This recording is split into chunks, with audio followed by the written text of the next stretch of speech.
I got an email from a young lady who's married for a few years, maybe 5 years, and she has a baby girl.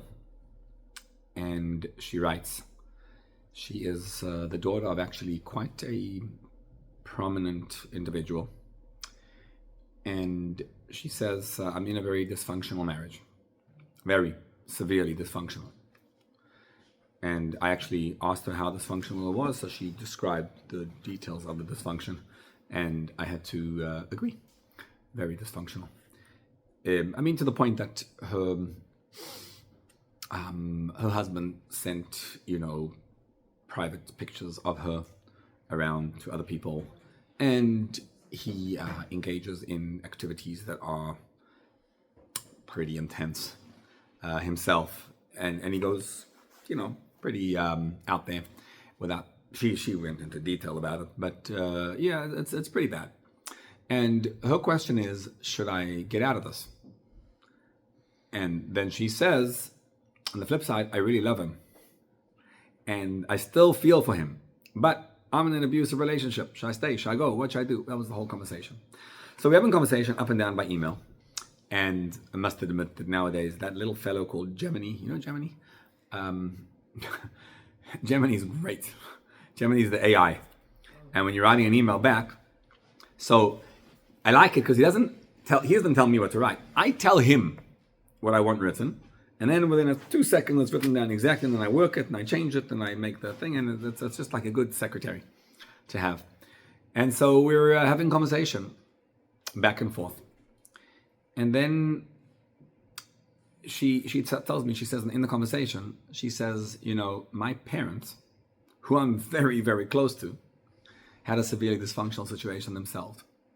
And I feel like my mom stuck it out. And I'm not sure if it was the right move, but she did. And they're still married. And I have a very difficult relationship with them, even though I really love them and I'm very close to them. It's like a contradiction in terms. She has one daughter. She has one little baby, a 2-year-old daughter. And she says, I can't bear the thought of having to split the time between this kid one way or another. And so, yes, go, no, yes, no. And she says, I'm in an absolute limbo. I don't know which way to turn. And then in the conversation, she says to me that I struggle with emunah.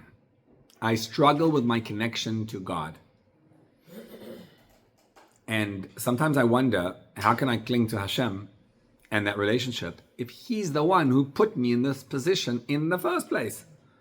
So what am I doing feeling that connection to Him? And it's like a painful, difficult, lonely position that this woman, Nebuch, is in.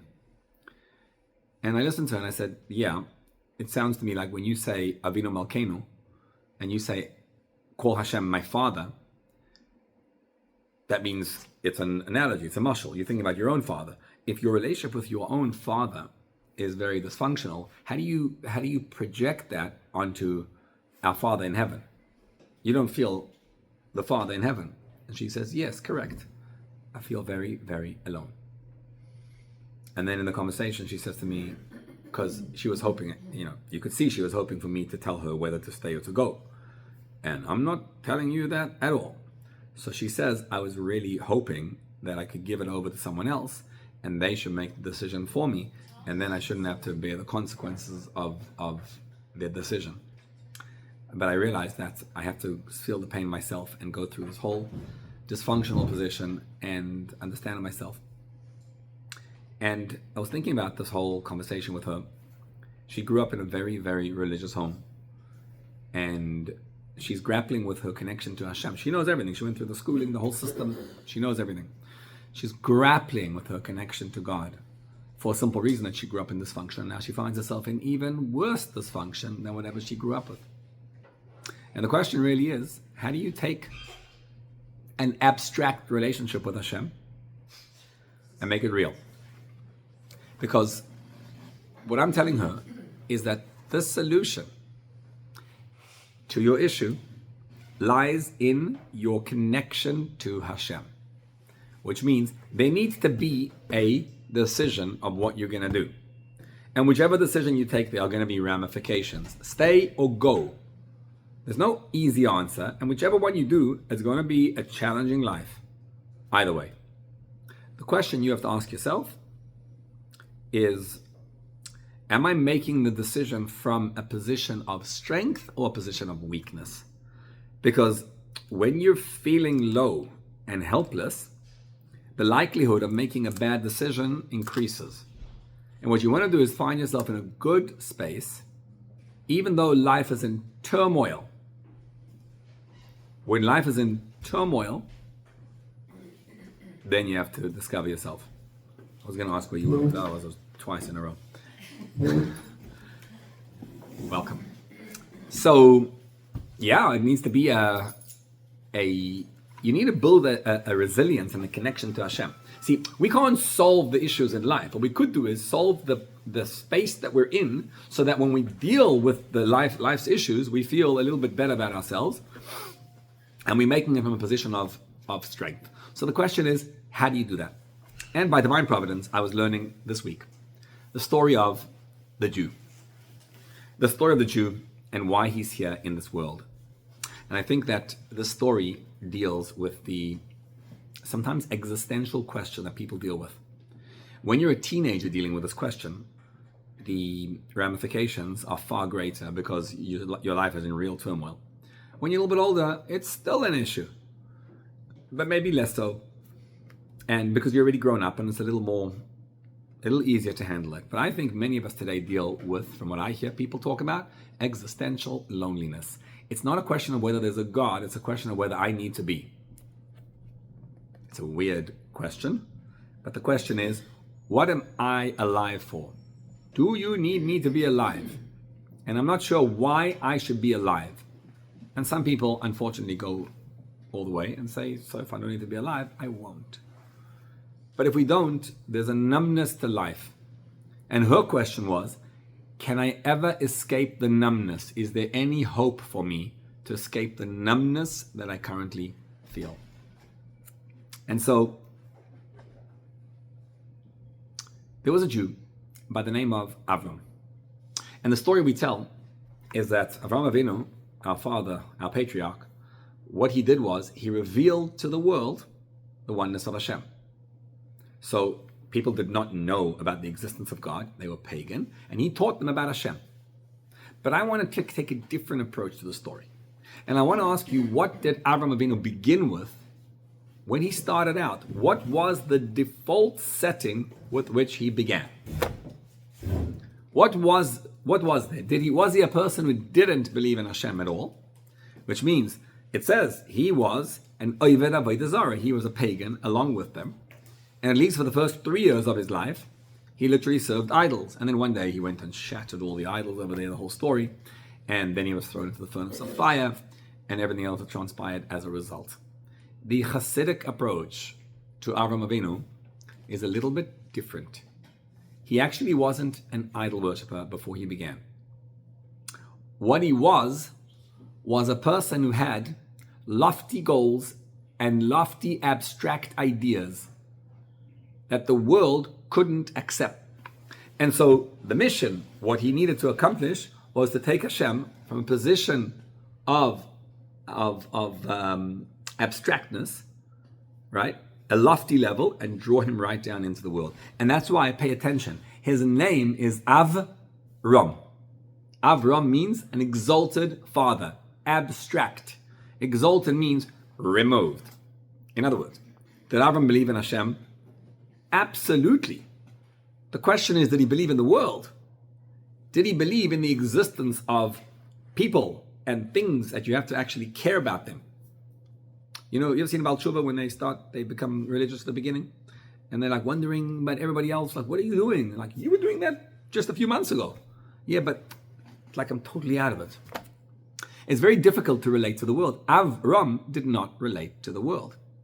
He was on a level, he went into communion with the divine to such a degree that he couldn't relate to humans and people and understand them and appreciate them.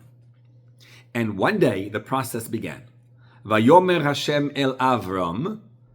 Hashem reveals himself to Avram and he says, Lech lecha, get out of your space and go and travel in an unknown journey. El haaretz asher ar'eka.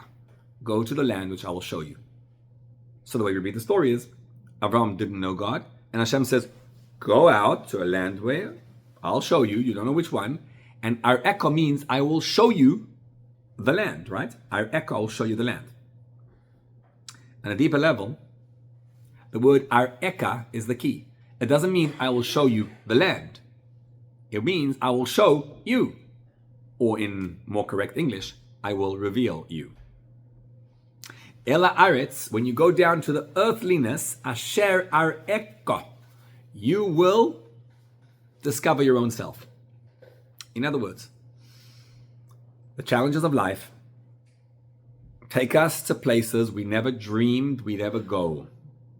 Know that when you travel to these places, these impossible situations, what's actually transpiring is you're discovering Hashem. And when you discover Hashem, you discover yourself. You discover your soul, and you uncover a depth in yourself that you never even knew existed. So Avram starts by being exalted and moves his way down to becoming Avraham. What's Avraham? Av Hamon Goyim, which is a father of a multitude of nations. What that means is, like, why would you want to be a father of a multitude of nations? Since when does Avram care to be a father of everybody? That was not the point. It was not the point to be a father to every nation, but rather what happened was, see, Hashem wanted sparks accrued from every location that we go. Take a look at what happens to the people of Israel. We go across the world. We live, each one of us lives in a different location. Within where we live, each one of us lives in a completely different type of life. And your life is your personal and private place, which is very influenced by the nations around you. You talk the language where you are, the culture, the thought process, you are a being that belongs. If you live in America, you're an American. If you live in New York, you're a New Yorker. If you live in Brooklyn, forget about it. And you are the place that you come from. And so when it means Avamon Goyim, it's a father of all types of spaces and nations. I want to take Avram, that's you, that's every individual Jew, place you in every possible scenario and find Hashem in that space. That's what it means when the rabbis tell us, Galu Edom, Shechina imahem. When the Jews were exiled to Edom, the Shechina, the divine presence, went with them. That seems to be negative, that you caused Hashem to go into bad places all the time. But in a positive sense, what it means is, wherever you go, you carry the Shekhinah with you. So what we want to learn is how to flip the conversation. And this is going to be the answer to this young lady. You are not in a negative position and in a helpless space. You are never stuck. And you are never in a helpless and an impossible position. What you are is a messenger of Hashem. You're an Avram Avinu, whose mission is to take Hashem from an abstractness and bring Hashem to a place where no person ever would have thunk to bring him. So look at your life and flip the conversation over and say, what's my life about? What I'm here to do is to draw Hashem into this position. No one's ever been here. This is just me. I am the next Avram Avinu, going el haaretz, going into earthliness, asher ar'eka, to discover my own true inner self. And the way life works is, Torah tells us, Vayehi erev, Vayehi voker, yom echad. It was night, evening, it was morning, Echad, one day. You want to bring Hashem Echad, godliness, into this world? The way to do so is you have to undergo morning, great revelation, and night, challenges. You're not undergoing challenges What you're doing is discovering Hashem in a place where he never was present before. So the mission is to rehash whatever you're going through. And instead of looking at it as negative and me as depraved and as helpless, you say, I'm an Avram. How can I find Hashem right here in this space? How can I bring divine power into this moment, into this space right here? How do you do that? Avraham Avinu has a bris milah. What's a bris milah? A bris milah means, there's two types of bris. One is where you have the foreskin and you have to get rid of it physically. But Torah tells us there's another one. Umol Hashem elikecha es levavcha. There is a foreskin on your heart. Pay attention to your heart and you'll see. The heart has feelings. And those feelings are blocked by a foreskin. Literally, there's something blocking you from being you. And what you want to do is get rid of that foreskin on the heart. How do we do it? Every situation has an objective way of looking at things. If you study the situation objectively, like when it's not about you, it's about someone else, it's much easier to be objective. If you look at things objectively, you'll see the answer is very simple. This is the question, this is the problem, there's a solution, boom, boom, boom. Here's what you should do. But when it's you, what happens is emotions get in the way. And the emotions block you from you. So what you want to do is pay attention to those emotions. Pay attention and notice how those emotions are actually blocking you from being you. So, I'm not sure if I should go this direction, but let's try that and see what happens. Let's say right now, let's actively do this. Can you think of an emotion in your life that's right now blocking you from being you? In other words, is there any negative emotion that's in your head right now? Anyone? Don't say it loud. Is there? Can you think of a sense of worry, anxiety, jealousy, fear, sadness? Got those kind of things? What you want to do is ask yourself a question right now. So you take the emotion and you put it at your forefront. So you focus on that emotion right now. And you ask yourself, right now, where in my body do I sense this emotion? And if you close your eyes and you think for a moment, where am I sensing this challenging emotion right now? And where do I hope to be? And if I focus on this feeling in my life right now, I look at it and I say, okay, you are the foreskin blocking me from being me. You're the blockage. And once I feel you and I say, if I identify the feeling, I say, okay, I'm feeling right now stuck. So let's talk to this young lady. You're feeling stuck. I'm going to send this to her, maybe if you'll watch it. So you're feeling stuck right now. Pay attention to how you're feeling helpless. And then ask yourself a question. Because once you identify the feeling, so now this wild animal is no longer so wild. Now there's clarity on what it is. And then you look at it and say,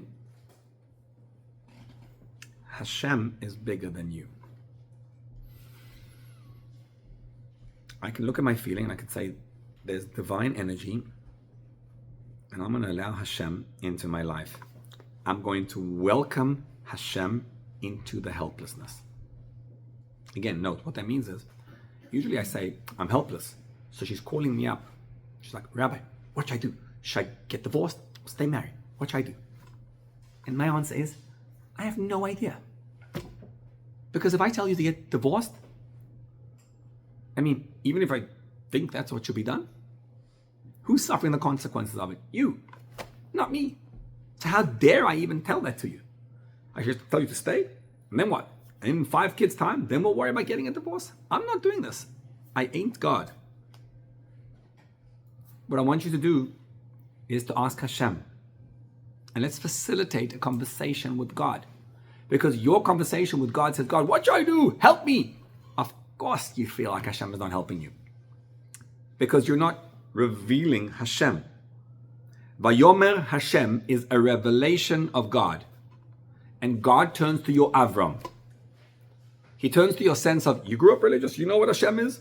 Okay, so look at this. Hashem is talking to my Avraham, to my exaltedness, to my sense of what Hashem is. And what's Hashem saying? Let's go. Lech lecha, go. Ela oretz asher eka, go to this situation and I will show you yourself. I will show you what a soul can accomplish. Don't ask a question, where are we going? Because I don't know where we're going.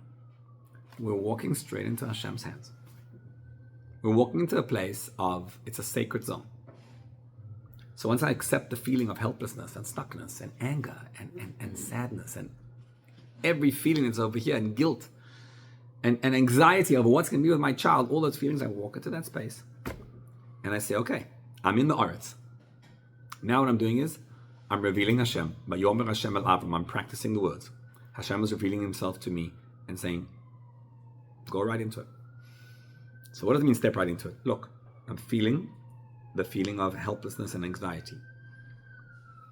Hashem, I am paying attention to how your energy is shifting into me right now. And it's entering in this space. And I'm seeing that Hashem is protecting me. By meditating on that and seeing how Hashem is protecting me, you will start to see Hashem's protection. Because what's fascinating is, if you want to shoot a bow and arrow, if I want to shoot there, how do I shoot there? You would think I've got to go there. No, you got to go there to shoot there. It says about King Solomon, Shlomo HaMelech, that he was so brilliant, he was able to tell 3,000 mishalim, 3,000 analogies. What that means is, not 3,000 stories, 3,000 stories vertically. Which means he was literally able to take one concept and bring it down, all the way, boom. How do you do that? Shlomo was so wise, even the fools believed that he was wise. That means he was able to take a lofty idea and bring it down to crystallize it. Exactly like it is. Hashem is abstract. Hashem wants to become real. In order to become real, we need you. And you are going to undergo impossible situations in life. And when you bring Hashem to your life and you discover joy in your life right now, then Hashem is no longer abstract. To go down to bring Hashem into the spot, you have to go up. So here's how we do it. That's the meditation. I'm going to sit down. I'm pondering the situation. In order for this to work, I must crystallize what I feel. Because I'm just jumping around. I'm angry. Ask yourself, which is the exact feelings? It takes time to sit down. What is the feeling I'm having? And it's going to be multiple feelings. And you sit in that space. And then you look at yourself and you say, okay, I am drawing Hashem's energy down into the spot. I'm feeling taken care of. Hashem is almighty. And if he's almighty, which I always knew, then he can also come down to me. I don't believe it. I believe that Hashem can't do it. Great, that's another feeling. That's called skepticism. I'm feeling skeptical, Hashem. Don't say I don't believe Hashem, you can't do it. No, say Hashem, I'm skeptical. Feel skeptical. That's me making a bris milah to my heart. Noticing the feeling. Bringing Hashem right through into the open. See, Hashem designed something called Torah and mitzvahs. And if you want to know why we have Torah and mitzvahs in this world, the answer is Hashem if you want to know why you're here, I should say, Hashem put you here to be a Jew who performs Torah and mitzvahs. So Hashem has abstract ideas called tefillin and tzedakah. And he has an abstract idea called an esrog. And he says, I'm going to simplify, I'm going to crystallize it for you so you know exactly what you need to do. Here's how it is. Esrog, 15th of Tishrei, boom, with the other 3 species, take them both together, hold them, shake. Mitzvah done. crystal clear. How do you give tzedakah? Take the money, give it over to someone, boom, mitzvah done. That's how you reveal God in this world. You know what the problem with the esrog and the tzedakah is? It's abstract until you do it. So the mitzvah needs a conduit, a recipient to draw divine energy into this world. You are in that position. Which explains why Hashem tells Avraham, he says, Avraham, you're so awesome. Like, you're such a holy Jew. I want to reward you. So he puts him to sleep. And he says, Avraham, as a reward for being who you are, I'm going to offer you a choice. Which one would you like? Would you like Gehenna or Shebud? Hell or slavery? Any other options? No. Why would you punish him? But Hashem is not punishing you. What Hashem tells Avram is you need to go down to Mitzrayim. What's Mitzrayim? You need to go down to a space of constraints and limitations. And why must you go down to that space? So that you can bring and draw divine energy into where you are. Because up until this point, you don't have divine energy.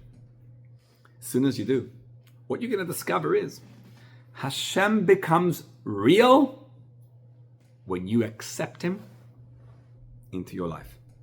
The work, constantly, again and again, is to talk to your Avram and ask yourself. Nowadays, it's easy because I'm pretty convinced of it. Whoever I talk to believes in Hashem. It's amazing. Yeah, everyone is the belief in Hashem, sure. But the question is belief in me. Why am I around? What do you need me for? Once you have that basic emunah, what you want to do is take Avram and bring it right down into real life. So it's Avram, go into the Oretz, Asher Eka, and discover yourself, and I'll make you into a great nation. Veheyei beracha. What's the yei bracha? B-A? But what's a bracha? Come on.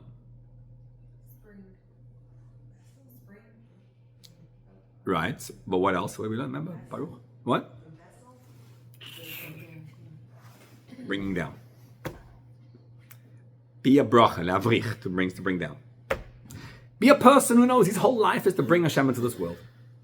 That's what you are. Look at yourself in a different way. So the struggle of life, what's it about? About drawing Hashem into the space of this divine energy, this space of where Hashem is.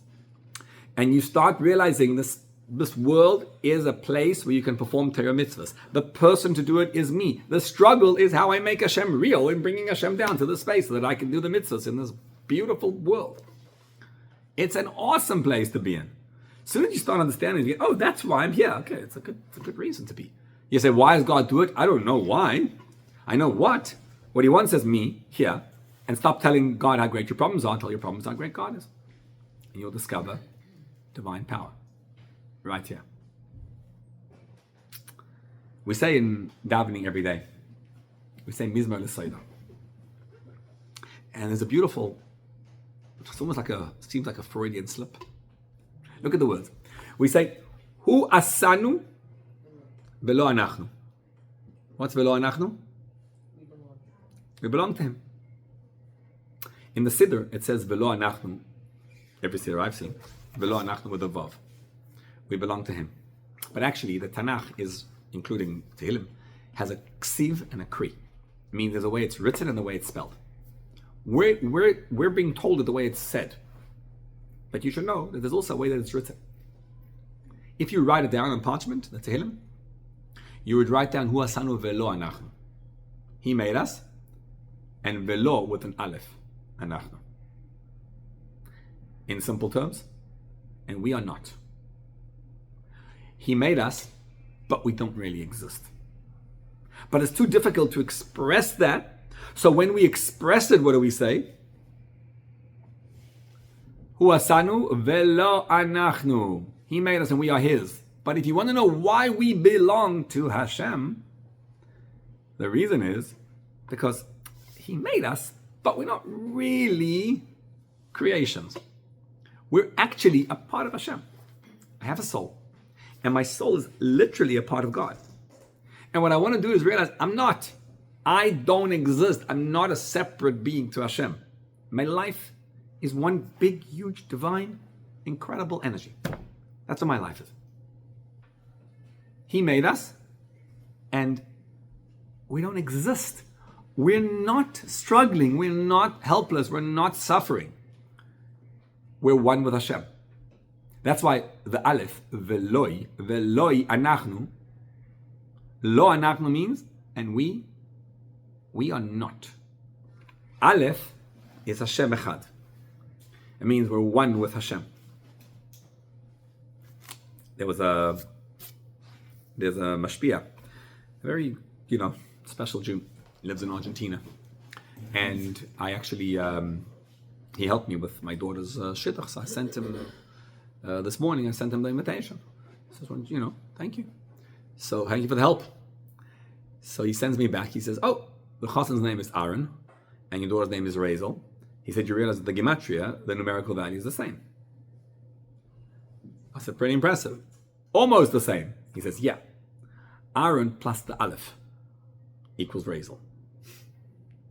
In other words, if you want the bride and groom to unite, you got to have one thing, the Aleph. You got to add the Aleph. What's the Aleph? The Aleph is a sense of not. It's not me who made the shidduch. It's all Hashem. It comes from divine energy, divine power that makes things happen. And our work is to stop controlling and to try pulling back. I had a beautiful little episode. This past Motzei Shabbos, I was sitting down. We went out. Almost all my siblings and myself. We were on Ben Yehuda Street. And my brother made a wedding, and I was in Israel for the week. And Motzei Shabbos, we were sitting down together. So all the siblings, and they start telling stories. So my brother from Florida tells the story. And the story basically was divine providence, right? Motzei Shabbos tells stories. He tells the story. In a nutshell, the story was that there was a lady that they met, and she had a daughter in Ireland, and the daughter had a son and a daughter herself, and they were bar mitzvah and bas mitzvah, and the grandmother really wanted her kids to be bar mitzvah and bas mitzvah, so she asked the rabbi to call them up, and somehow the rabbi calls them up, and when he does, the mother was like so excited. She says, I was just wondering, I'm in Hen Island, and I don't know what she was there. She's an American lady. And she said it was so exciting that you called. I was just wondering, I was talking to God and asking him, how am I going to get my child to be bar mitzvah and bas mitzvah? And here you are doing this thing. They're not at all religious. Anyway, a little while passes by. He made a bar mitzvah and bas mitzvah for them. I think they came to Florida, I'm not sure. And a little while later, he gets a call from the shliach, the Chabad rabbi in Zagreb, in Croatia. He says to them, can you help me out? I need help because in order to get funding from the government for security, which costs hundreds of thousands of dollars, in Europe they're very worried, he says, you have to be recognized as the official community, but we're not. There's a community and then there's us. And even though by us there's much more going on than by the community, but they get the funding and we don't. And now I want some help. She says, how can I help you? I'm in Florida, you're in Zagreb, what can I do? He says, well, there's a lady and she's now the ambassador to the United States of America. And from the grapevines, I heard that you have a connection with her. He says, me, I have a connection with an ambassador. Turns out the ambassador was this lady with her 2 kids. And he's like, yeah, boom. And he was able to secure funding for this shliach in Croatia. Anyway, I'm listening to the story. And I'm saying to myself, wow, that's pretty cool. Now, my mind is thinking to myself at the time, like, we live in Brooklyn. I don't think we don't have those kind of stories. We don't get them like, I don't know, like, wow, that's real divine providence. I mean, I got a lot of good divine providence stories. I think we all do, but not that type. And then my sister, they all grew all across the world, my siblings. She lives in Johannesburg. They have a very nice big shul, an Ashkenaz shul, but one of the most prominent shuls in South Africa. And she's the Rebbetzin. So she says, I want to tell you my story. And she says, listen, I was in the summer, and her son had a bar mitzvah in the summer.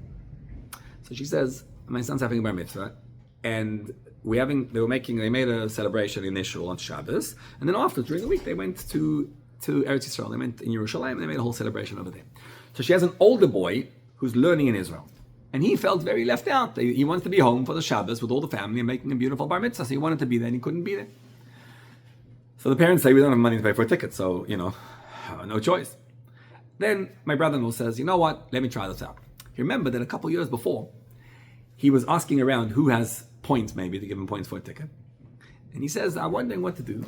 Someone told me that there was a guy basically in America, in California, a guy, I never knew who the guy was, and he never knew me. And the guy had some points to give out, and boom, I asked him at the right time, and the guy sent me a lot of points to some tickets for the family that needed to be there. So I said, you know what? See, in a couple of years, I don't know the guy, but let me try to reach out to him. So he calls up the guy, and he says to him, I'm wondering if you have, if you're interested. My son wants to come, and I really want. I don't have enough points to bring him. It would be really nice if you could. The guy tells him, he says, Rabbi Stern, I want you to know something. I'm sitting right now in Fresno, California. Now he's in Johannesburg, South Africa. So I'm in Fresno in Northern California. And he says, and I want you to know this, that I am over here and I'm floored. I just saw something amazing about Chabad. What did I see? He says, I was just came now. He says, literally just came now. And he says, I have a kid in camp. And they're sending them to the Gan Yisrael camp over there in California, Northern California. He says, and the camp was about to be canceled. Why? Because of the Israel-Iran war. Because all the counselors this past summer were over there and they were stuck. He says, what happened was, one of those counselors was basically over there and she couldn't come because she couldn't get out of Israel. So instead, her sister, who had all her summer plans, canceled all the summer plans, and instead she came here with her friends. And I'm so blown away that someone could do this. And he says, whatever. So he says, and I'm just telling you this. Her name, he says, he volunteered the name. He says, her name is Razel Vigler. And my brother-in-law was like, oh, really? He says, well, that's my niece. And like, what are the chances? So because of her and what happened over there, boom, he gave the points for a ticket to this guy. Now, I was listening to him like, so why didn't you tell me that story before? I have to wait for this to get the story. But it dawned on me that moment, what? You're looking for divine providence in your life? It's all over. It's everywhere. Just pay attention and you'll realize what goes on in life. It's Hu Asanu, He made us. Velo Hanachnu, we are His. You know why we belong to Hashem? I mean, we think we're running the show, right? We think we're doing things, we're accomplishing. Like, no, He made us and we don't exist. We don't exist because we're actually just divine beings. And all we want to do is just pay attention to this divine energy and you'll see, wow, Hashem is just all over, everywhere, every little thing of your life, every little detail. All you got to do is pay attention, deep attention, and you'll see divine energy everywhere. The issue is that we don't pay attention. I'll talk to myself. What happens is we live in what's called today emotional and mental issues. We struggle with emotional and mental health and well-being. You know why that is? The reason is because we're trying to control. In the Torah, emotional and mental health is called Charon Af. The name for it is Haran. What's Haran?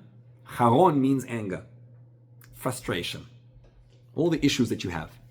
Why is it called Haron? Because in between your brain and your heart, you have a neck. What's a neck called in Hebrew? Garon. Garon is the same letters as Haron. In fact, the Gimel and the Ches are interchangeable because they're both guttural letters. So they're interchangeable. It's actually the same word. What you understand in your brain doesn't necessarily penetrate the heart. Why does it not penetrate the heart? Because you're blocking the energy. V'yomer Hashem el Avram. Divine revelation comes to a Jew and say, you believe in Hashem, you abstractly believe in Hashem. Yes. Get out of your space, get out of where you are, and go towards Hashem. El haaretz asher eka. And what happens? Avraham leaves Haran. What does it mean when he leaves Haran? He leaves the anger. He leaves that frustration. He lets go of everything. How old was Avram when he let go? Answer is, Avram ben Chamesh v'shivim shana, 75 years old. Are you 75 years old? I just heard a beautiful story from Rabbi YY, actually. What? Oh boy. So Avram, he says like this. Avram was 75 years old. He says there was a Jew in Yerushalayim, Rabbi Farkash. So I'm not sure if he's the father or the grandfather of Rabbi Farkash, who the Rav that I learned by, my Rav. And he was, at the time, 75 years old. He was a Holocaust survivor. He carried on his being the Holocaust.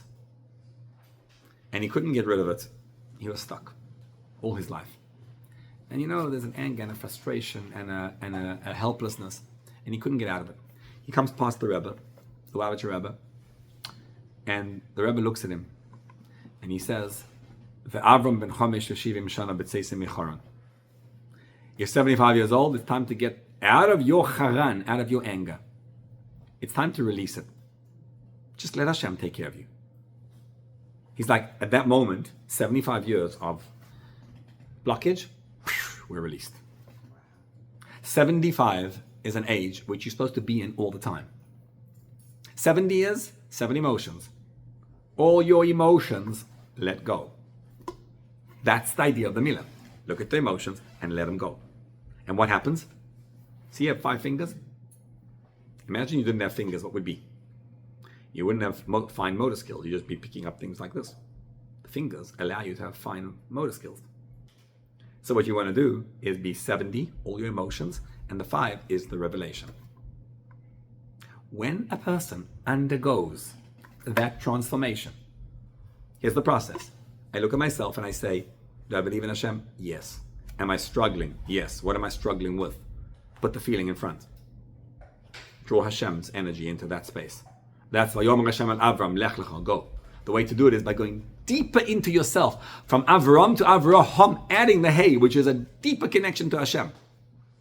And then you discover that the space that you're in is actually sacred. You can actually get more connected to Hashem. This morning, I was jet lagged. So I woke up at 3:30 in the morning. I think I should be jet lagged more often. It's so good. And I was answering some emails. And then I saw this email popped up, sent last night.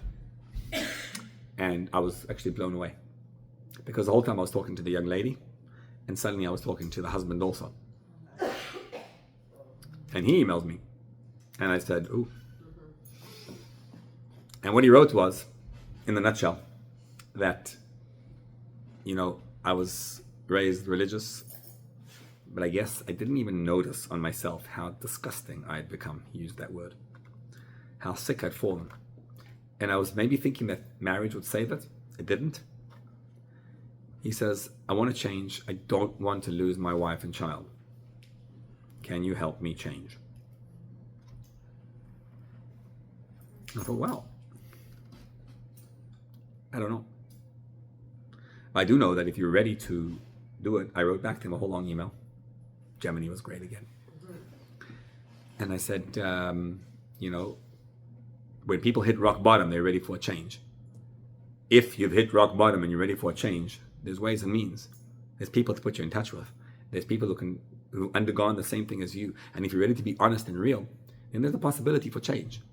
Because maybe if you could do the same thing as your wife could. Now, I don't know, but it seemed like a miracle in the making. To me, it seemed like she had let go, and then maybe I was totally not expecting him to email me. I thought for sure it was a conversation just with her. And he was in a bad space. He is. But you never know. Sometimes, when you really let go, and you allow Hashem to take care of it, maybe there's a miracle in the making. I have no doubt that it's a tremendous amount of work. But something could be happening and brewing. Because when you're ready to just allow divine energy to flow, it flows. As long as you get out of the charon. See, we're only stuck because we feel that we're stuck. As soon as you let it go, the brain can flow into the heart seamlessly. When Abraham began, he had a nephew. And the nephew was stuck to him. What's the nephew's name? Lot. What does Lot mean in English? A lot is a curse. That's what Lot means. A Lot is a curse. Esav clung to Yitzchak. In fact, Esav's head is buried in Yitzchak's bosom, it says, because he's buried right next to him. Why? Because Esav's idea was brilliant. His idea was holy. The idea that you can be a human being who struggles and still be a divine person, that was Esav. Lot was also supposed to be holy. You know, when you go through life, sometimes as human beings, we think that if I control the situation, what do you mean? I'm a human being, I have a brain. So I'm going to use my brain. What am I going to use it for? To think the whole time about every possibility of what may go wrong. Animals can't do that. Humans can do that. And it becomes the greatest curse of being a human being, that you have too much of a brain. And what Avraham needs to do to Lot is get rid of him, push him away. And how do you push him away? By letting go. Letting go in Hebrew is, Moshe Rabbeinu says it, V'nachnu ma. What's ma? We are what? Letting go. We're nothing. Ma is the numerical value of 45. Adam is the numerical value of 45. What's Lot? Numerical value of 45. Adam, a human being, is when he lets go. Lot is when he lets go incorrectly. When he thinks he's a human being, but he actually thinks of the curse all the time. He has a brain, and what does he use the brain for? To think about how bad things are and how terrible it is. And we all have that Lot inside of us. It's the story of being an Avram. That Lot clings to you until one day you grow up, you have a bris milah, and you get rid of it. And you get rid of all the negativity in your life. And you say, my mission is, Vayehal Avram, ad Shem. He makes tents all the way till Shem. He puts Hashem's presence in his life everywhere. He deposits godly energy everywhere. And Avram says to Hashem, I realize I can bring you into every location. There's no place void of Hashem. Lo Yishmael yichyeh lefanecha, he says, even Yishmael, I can bring divine energy to that place. And Avram goes around and he calls, Vayikra Sham Avram b'shem Hashem ke'elam, as it says in the parsha. He calls Hashem's name everywhere. Avram says, here's what I am. I am a divine being. I'm a Jew. What's my mission as a divine being? To find every location in the world. See, there's just godliness everywhere. So to this young lady, what's the answer? The answer is, I don't know how to be in your shoes. In fact, it's sacred, the space that you're in. But all I can do is not answer your question.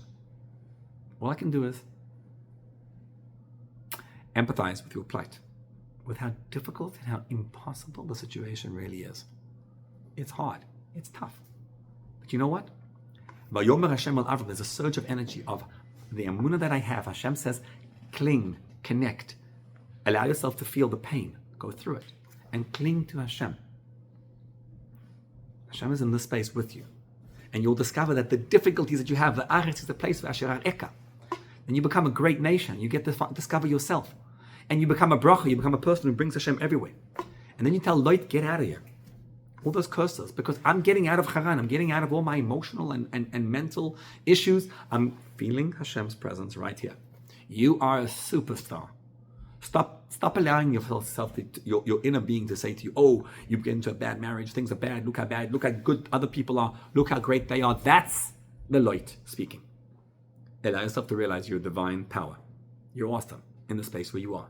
To believe in yourself, to believe in who you are. And then you can discover that you find divine energy in the place where you are now, greater than ever you were before. You're just here to bring Hashem into the world. You're still going to have to solve the actual problem, the question of what to do. But I guarantee you, the answer is going to be crystal clear to you. It's going to be a simple thing once you do this work. You're still going to have to do hard work, but it's going to be clear, the path. And you'll be out of the Haran, out of the negativity, and God willing, in a space where you can see divine energy revealed, because once you do this, you don't need it anymore. You solved it.